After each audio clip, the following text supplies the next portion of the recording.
I was teaching a cartoon course in North Bay, Ontario, and I had a class of about 15 really eager students, and we were talking about characters and how real they are and how they have to be real in your head in order for you to create them and work with them and have their voice, right? So to begin with, how do you come up with a character? And often, for me anyways, it starts with a name. So I would get the class to come up with as many funny names as that they could think of. You know, Barfwinkle, Twiddlenut, come up with all kinds of names. The word fork is a good name. So if your name was Mildred Fork, what does Mildred Fork really look like, right? Once you've got a name, you can play around with that name. It could be Penelope Bundlethwaite. That sounds British. She could have a cigarette and a holder, or she could have a tiara. I mean, depending on the name, you can have a lot of fun with a character. So I would have my class come up with as many funny surnames, and then interesting first names, and then combine, you take Mildred or take John or take any name from one column and add it to the other and see what you could come up with, and then create characters based on those funny names. But I liked funny words. I've always liked funny words. I guess this comes from my dad and from, again, having the sense of humor of a 9-year-old kid.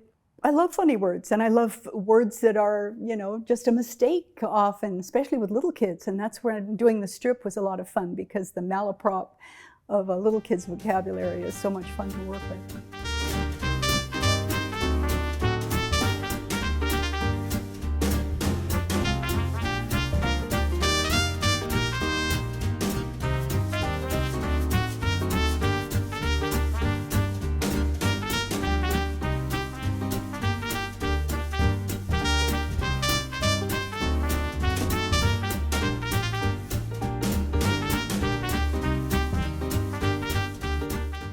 Well, I had to come up with funny fish, so I came up with some funny fish names. But I also needed a fish that had a sort of a funny name, but did not look as goofy as the others. So my brother was a professional trumpet player, and because of that, I remember his brass ensembles and his groups and his, you know, all of the folks that he worked with. And the flugelhorn is quite an interesting instrument. It's quite big. It's got a big bell. It's a brass horn, and it has a deep sound to it. But I like the name, Flugel. It's probably named for somebody. There was probably some Mr. Flugel that came up with the flugelhorn, who knows?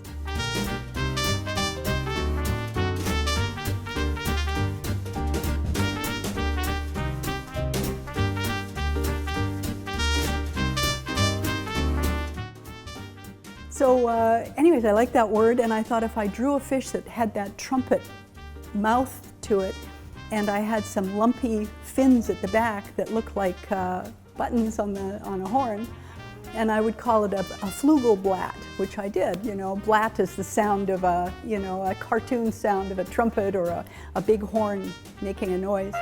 So flugelblatt became the name of the fish that is in one of the books, book 6.